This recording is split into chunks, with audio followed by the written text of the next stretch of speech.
Relationship red flag, lecturing or teaching during conflict. Okay, what does this one look like? This is a situation where you got two people in a relationship, there's some kind of disagreement or a surprise stressor has entered into the dynamic, and they are not in agreement. They're not in alignment. They're not looking the same direction, right? And one of them, which unfortunately is usually the male, will immediately begin teaching, trying to like educate you on this thing that I know so much more about. So let's think of an example of this. And this is an example I saw in real life. And it was a boyfriend and girlfriend, and they had a newborn. And the boyfriend comes home from dinner, and the girlfriend is making dinner, and there's the baby in the high chair. And I'm kind of sitting at the table as the guest for dinner to join these lovely people. And the boyfriend comes in and then immediately starts asking questions because there was a miscommunication about transportation, like which car was going where. And I thought you were going to pick me up, or I thought you were going to call somebody, or whatever the hell it was. And then the girlfriend, who's literally in the middle of making dinner and has a, fidgeting baby right there, that they had been in a good attuned dynamic. Well, now there's this big angry man that walks in the room and is dissatisfied by something. He's like, what about this and what about that and whatever. So the girlfriend is finishing her pasta or whatever it was she was making, and she's explaining her point of view. And she's like, oh, well, I did this and I did that, and I thought this thing was true, and I'm sorry, right? And handled it really quite well, in my opinion. So the boyfriend immediately goes into kind of like a pointed critique of the way that she handled it, including shaming, blaming, criticism, judgment, and teaching, right? Which are all basically red flags. But we're just talking about the teaching one right now. And so he goes into this thing about like, well, this is true, and that is true, and I don't know what you're thinking. That's shame and blame. And then he goes into this thing about like, oh, well, we know all this stuff about psychology. And he goes into this like protracted lecture that goes on for 4 or 5 minutes as he's like taking off his jacket and changing his shoes and whatever else. And he's like, cognitive bias and confirmation bias. And you always think this thing, and that's just your confirmation bias. Now, I know this guy, and I know that he's not well educated in psychology, but he's watched a couple of podcasts, checked out some Instagram reels, maybe a couple of YouTube videos or whatever. So now he's got this terminology in his mind, and now he's weaponizing it, which is unfortunately very common. So I'm sitting there watching this play out, just being like, bro, are you seeing how much your behavior is impacting her emotional state in a negative way? No, he did not care. It's like he needs to teach. It's like, I'm teaching you in this moment. Like, there's this thing that I know, and I'm an expert at it, or at least I know more than you do. And in establishing this teaching dynamic, you're establishing dominance and blamelessness in the conflict. Because see, that's the strategy there. The strategy is, I don't want to be in a situation where any blame comes back to me. So I need to make sure that I take on a mental state, which then motivates my words, there where you are the cause of this conflict. You're the cause of the negative consequence of whatever it is we're facing. And then, so the mother's emotional state becomes more and more dysregulated as this goes on. Eventually, she puts down all the preparations for the dinner because she's getting super activated. And now the baby is beginning to be activated because mom's activated. That's the way it works. So then she goes over to the baby, and now she's holding the baby with her dysregulated nervous system. which of course is transmitting directly into the nervous system of the baby. So something that was positive and, well, it was moments of positivity and then moments of being separate, right? The baby doing its own thing, mom doing its own thing, but she was checking in and attuning frequently. Now, baby is engulfed by a mother whose face looks like fear, whose body's trembling, whose nervous system is highly activated, whose voice is wavering, right? This is literally how attachment wounds are formed. So the person that walked in with whatever his complaint was, he came in so focused on his own emotional discomfort, his own impatience, his own anger, frustration at whatever the damn thing is that happened, that he felt a need, a strong, compelling need, that it's like, this is a moment where I need to set things straight because I know it's right, which means you did wrong. I know what's right and wrong in this situation. I know what's appropriate or expected or whatever, and you didn't do those things, so now you're wrong. Attacking energy, shaming energy, blaming energy, which is received by the nervous system on the other side. And now the nervous system is under attack. It is legitimately under attack. And then it releases stress hormones in response to that attack. And it begins activating the system and mobilizing muscles, which is the trembling and everything else. And then there is this overwhelming sense that it's like, I was just doing something nice and I was making dinner or whatever, preparing for your return to do something that would facilitate a reunion of this family and us coming back together. The person who's being attacked in this situation is also feeling trapped because it's like, I'm literally in the middle of making dinner. I've got a baby to take care of. I can't really just leave this situation. I'm literally a caregiver for this child. And this person is coming in with all this shamey, blamey, lecturing energy. No. So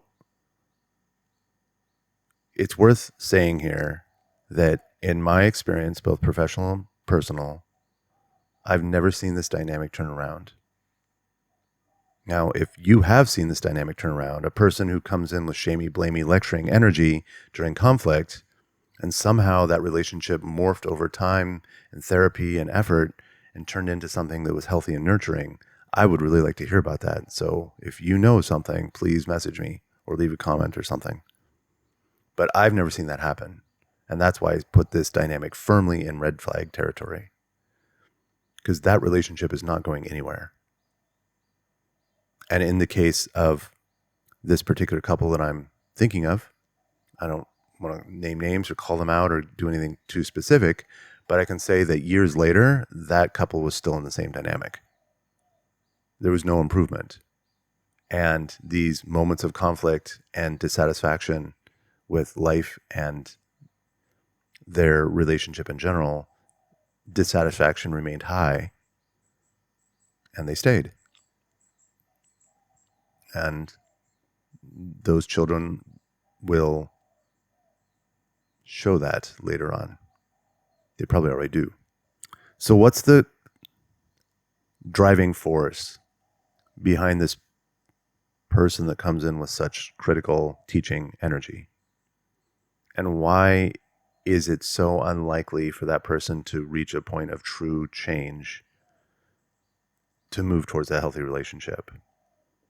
Because the thing that's needed for that person to really kind of transform their energy and the presence in the relationship is a radical humility. It is to be in a state where you say, maybe I do know more information, but that's not going to be helpful now. Maybe I do have an answer, but my answer is not going to contribute to this situation getting better. Maybe later, when things have calmed down, but in this particular moment, when we're in conflict, that doesn't matter. Because it's really, really important that people understand this. if you're dealing with two people or more, but it's usually two, if you're dealing with two people and there are activated nervous systems on either side, the truth does not matter. It literally has almost no bearing on moving this situation to a better place. The truth is unhelpful. In fact, it's anti-helpful. What matters is what that nervous system believes to be true. So if this boyfriend comes in and the woman is there making dinner and she believes that she did right this evening with the communication and the moving the cars around and the taking care of the child and blah, blah, blah, blah, blah, right? She believes that she did right. That's important. Now, he comes in and says, oh, well, my expectations were this and I thought that and blah, blah, blah. And you've got all these psychological label-y things that he's going to throw at her. And now what's happening is her nervous system is under attack because he's literally sending information across the room to her to basically say, you're wrong and you're bad and you do these things on purpose, unknowingly. Like, you are flawed and I'm here to point out all your flaws. And if you could just do everything right, then everything would be better. So what her nervous system believes to be true in that moment is that, like, I'm a flawed human being and I messed up and I'm so stupid and I make mistakes and what the hell am I doing on this earth? And why do I even have a life? And, these are literally things I've heard from people who have been stuck in this situation. They have those kinds of feelings that are coursing through their system. So in that moment, you come in and you say, oh, I'm going to teach you something. You're immediately establishing a dominance dynamic where it says, I'm better than you. I know more than you. I'm more right than you. I'm more justified than you. You're less than me. And as soon as we do that, that nervous system will go on the defensive. And what it believes to be true is I'm bad and I'm flawed. And if I stay in a place of teaching, lecturing energy, purely from my own ego and insecurities, I am poisoning and toxifying that relationship. I'm creating more and more situations where that nervous system will become dysregulated. I'm going to create more and more situations where that person will shrink or hide or become inauthentic. When you're dealing with children, the tragic truth is you're teaching that child how to be more deceptive and better at it. That was like my whole childhood. I remember that very clearly. I should probably do a whole video on that one. And if there's a baby involved, which in this case there was, you're literally creating attachment wounds. Guaranteed. There's no way out of that. There's literally no excuse or justification that can be brought to bear that will say, I've not created an attachment wound in that child. Now, if both parties, mother and father, are really well versed in the trauma prevention strategies that I teach, then it is possible that that dynamic could play out in a way that that child does not form a long-term traumatic attachment wound. But the very nature of what's going on is Mr. Ego walks in and says, it's my time to teach you because I'm so right and you're so wrong, tells me that neither person is versed in these topics, or are they even capable of it, because in order to go there, you have to practice radical humility, which is I have to take whatever it is that's going on inside of me, and I have to take total ownership of it and say, this is my business, this is my dysregulation, this is my discomfort, my anger, my distrust, whatever, blah, blah, blah, blah, blah. You have to own all of that and take it in and say, it's my job to process this. I'm not going to let my emotional discomfort poison this relationship or this family. Because that's what it takes. That's literally what it takes to prevent attachment trauma in children. You have to own it all. Pull it inward and say, I have priorities here, and the priority is the health of the child and the health of the relationship, the quality of the mother's happiness. These are all higher priority than my brief moment of anger or frustration. And what we see here, and why this is such a waving red flag, is that person is demonstrating clearly that their predominant protective coping mechanism strategy of their brain in these moments of discomfort and frustration, the predominant strategy they will lean on is my ego and I'm better than you. They're showing you their value system, and their value system is my emotions are more important than the health of this relationship. And okay, you're allowed to do that. You're a free and autonomous human being, and you have every right to make that choice if you want to. And the other person on the receiving end, in this story, it would be the mother, has every right to separate themselves from that dynamic, because that dynamic is not in alignment. One person is saying, my top tier value system is the emotional health of this child and the peaceful, nurturing existence and healthiness of this relationship. That's my top tier. And what you're telling me is your top tier is your own emotional justification. What you're telling me is your top tier, one of your top tier values is your justification to be angry. Not just to be angry, but to broadcast it out of you and blame it on other people.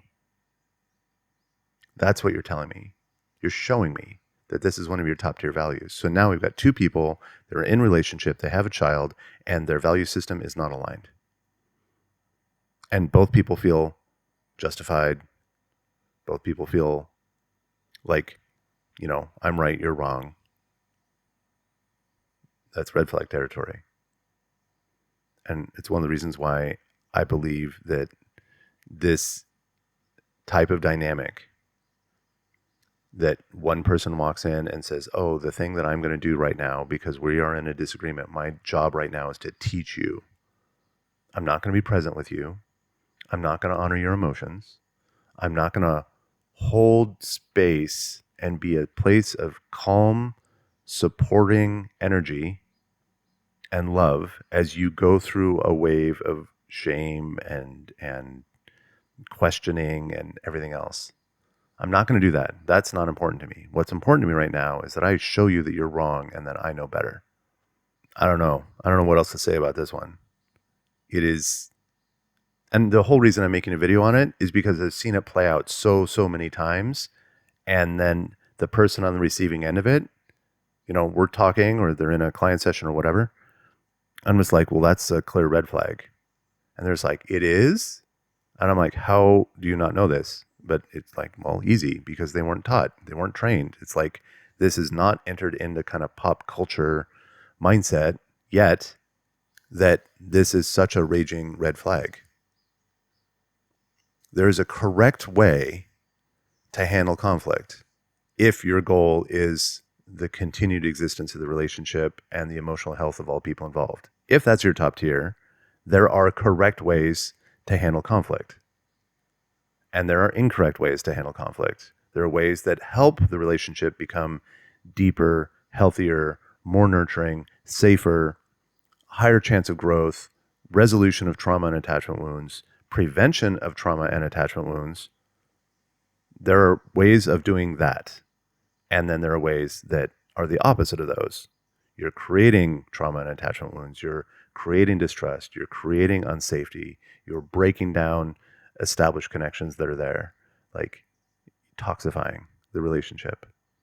And this one, the strategy that I adopt when we are in conflict is that I'm going to teach or lecture you is firmly in the camp of degrading the quality and health of that relationship.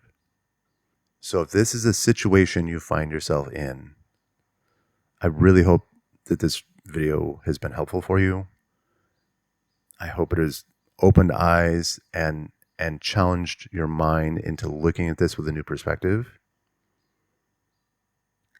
and giving you much needed encouragement so that you have the strength to make hard choices in your life. And we'll do a little thought exercise that I frequently put in front of my classes and clients.